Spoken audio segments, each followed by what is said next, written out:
Good morning student. कक्षा 10 की गणित में नेक्स्ट टॉपिक है आपका दो चर वाले रैखिक समीकरण युग्म। माना समीकरण के निकाय हम मान रहे हैं a1x plus b1y plus c1 बराबर 0। दूसरा है a2x plus b2y plus c2 बराबर 0। अब हम इन दो समीकरणों को हल करने में तीन संभावनाएं हो सकती हैं। वो तीन संभावनाएं कौन कौन सी है कि दो रेखाएं केवल एक ही बिंदु पर प्रतिच्छेद करें। माना कि ये हमारे x कोऑर्डिनेट है, ये हमारा y है, तो ये देखो एक a1x plus b1y plus c1 निकाय जो है और एक जो तुम्हारा a2x plus b2y plus c2 निकाय एक दूसरे को किस बिंदु पर काट रहे हैं, ये a और b बिंदु पर, a और b इसके निर्देशांक इस बिंदु पर काट रहे हैं, माने एक ही जगह काट रहे हैं।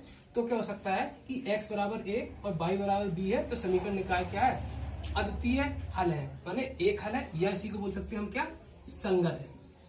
क्या है, निकाय कैसा है, निकाय संगत है। पहली कंडीशन ये हो गई। दूसरी कंडीशन क्या हो सकती है कि दो रेखाएं एक दूसरे कैसे हो, समांतर हो। तो देखो एक हमारी रेखा है a1x plus b1y plus c1 बराबर 0। दूसरी रेखा समीकरण है a2x प्लस b2y, एक दूसरे कैसे हैं, समांतर है। समांतर मतलब क्या है, इनके यहाँ बीच की दूरी कैसी है, समान है।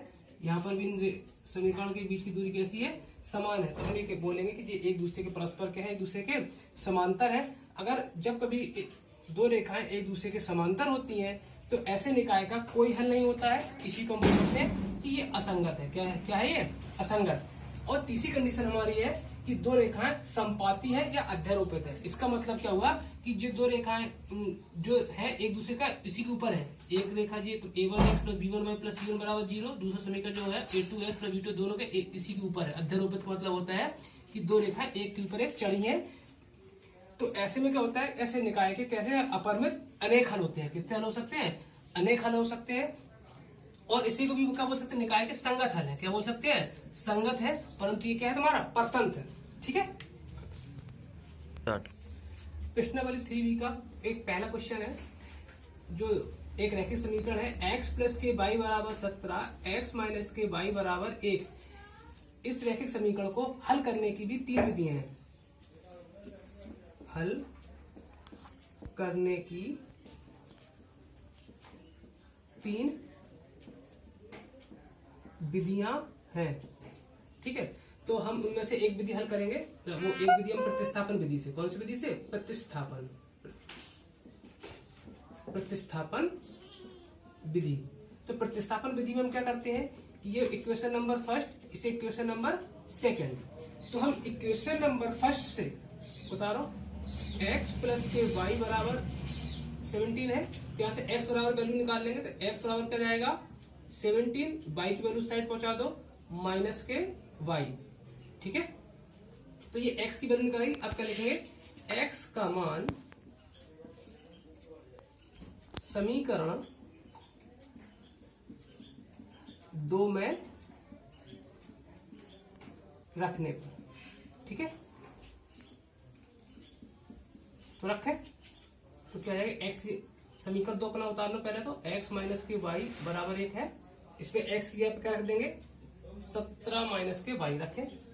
तो 17 माइनस के y और माइनस के y पहले से है बराबर 1। ठीक है, तो 17 ऐसी हुआ, माइनस के y माइनस y कितना, माइनस के 2y बराबर 1।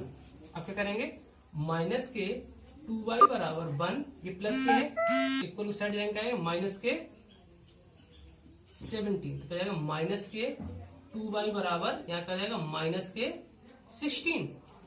तो यहाँ से y बराबर निकालेंगे तो y बराबर जाएगा माइनस के 16, गुणा में है तो क्या में भाग में जाएंगे माइनस के 2। तो माइनस से माइनस 2 1 जा 2, 2 8 जा 16, तो y बराबर कितना हो जाएगा 80। ठीक है, y की वैल्यू कितनी आ गई, 8। अब इस 8 को हम क्या रखें इक्वेशन नंबर 3 में। अब क्या लिखेंगे, y का मान समीकरण 3 में रखने पर, कितने में रखने पर, 3 में रखने पर। तो 3 क्या है, यही तो है। तो x बराबर 17 माइनस के 8, तो x बराबर कितना आएगा 9। तो इस तरीके से हमारा जो इक्वेशन था x प्लस के y बराबर 17, x माइनस के y बराबर 1 के जो x और y की वैल्यू है, तो x की वैल्यू आई है 9 और y की वैल्यू आई है 8। तो ये हमारी जो हमने सॉल्व किया है ये है प्रतिस्थापन विधि से। आप इस तरीके से सवाल लगा सकते हैं। एक बार फिर से देखते हैं प्रतिस्थापन विधि में क्या करते हैं। पहले दो इक्वेशन से लेते हैं, ठीक है। उनमें से इक्वेशन नंबर 1 को x से y के बराबर रखते हैं। तो हमने इक्वेशन नंबर 1 को x बराबर क्या 17 माइनस के y रखा। अब इस x की वैल्यू जो हमारा दूसरा इक्वेशन है उस पर रख देते हैं। तो हमें देखो x की वैल्यू ये x है ना, इक्वेशन नंबर 2 में, ये इक्वेशन नंबर 2 है अपनी ना, इस पे देखो रख के देखा हमने x क्या रखा है 17 माइनस के y बराबर इतना। तो यहाँ से हमने क्या निकाली, y की वैल्यू निकाल ली।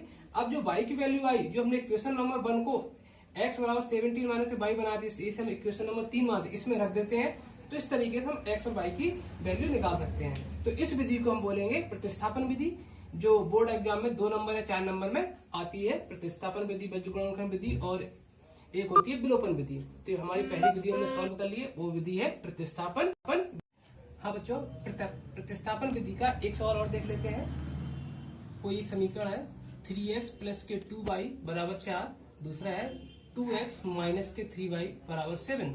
अब इस समीकरण को हम प्रतिस्थापन विधि से हल करेंगे। तो समीकरण नंबर 1 से क्या लिखेंगे यहाँ पे, समीकरण 1 से। तो समीकरण 1 से कैसे लिखेंगे, 3x बराबर 4 प्लस के सेट पहुंचा दो माइनस के 2y। यहाँ से x की वैल्यू निकाल लेंगे तो x बराबर पड़ जाएगा 4 माइनस के 2y अपॉन 3, ठीक है।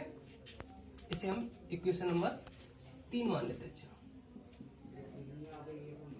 अब इक्वेशन नंबर, समीकरण क्या लिखेंगे, समीकरण 3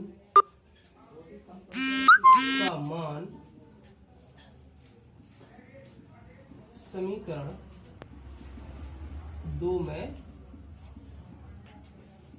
रखने पर, रखें समीकरण नंबर 2 अपना यही है। तो 2 ऐसी रहेगा इंटू x ये क्या रखेंगे, 4 माइनस के 2y अपॉन 3 माइनस के 3y बराबर 7 हो गया। तो 2 को मल्टीप्लाई करेंगे, 2 4 जा 8 माइनस के 2 2 जा 4y अपॉन 3 माइनस के 3y इक्वल टू 7। अब क्या करेंगे, एलसीएम लेंगे। 3 और 1 का एलसीएम आ जाएगा 3, यहाँ पर आ जाएगा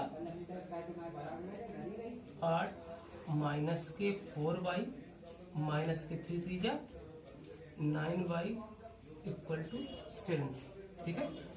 इक्वल है, इसके नीचे एक क्रॉस मल्टीप्लिकेशन करेंगे तो क्या जाएगा 8 माइनस के 4y माइनस के 9y बराबर 3 मल्टीप्लाई बाई 7। क्या देखो एक समान है, तो माइनस माइनस दोनों माइनस के क्या हो जाएगा, माइनस के 8 माइनस के 13y इक्वल टू 7 3 जा 21। क्या हो जाएगा माइनस के 13y इक्वल टू 21 माइनस के 8, माइनस के 13y इक्वल टू क्या जाएगा प्लस 21 में से 8 गए 13, ठीक है। निकालेंगे तो y इक्वल टू क्या जाएगा 13 अपॉन माइनस के 13, तो कैंसिल हो जाएगा। तो यहाँ से y की वैल्यू निकल के आ जाएगी माइनस के 1। y की वैल्यू कितनी निकल के आई, माइनस के 1। इस y की वैल्यू को इक्वेशन नंबर 3 पर रखेंगे।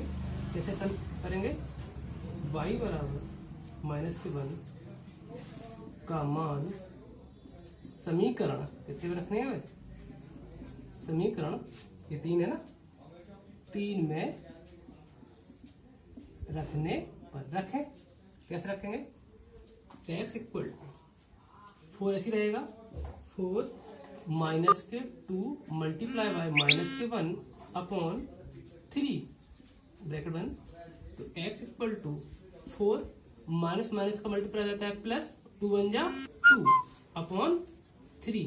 तो x इक्वल टू 4 2 कितना जाएगा 6 अपॉन 3 3 1 जा 3 3 2 जा 6। तो x इक्वल टू कितना जाएगा 2। इस तरीके से निकाल के दो हल का है, x इक्वल टू 2 व y इक्वल टू माइनस के 1 हल।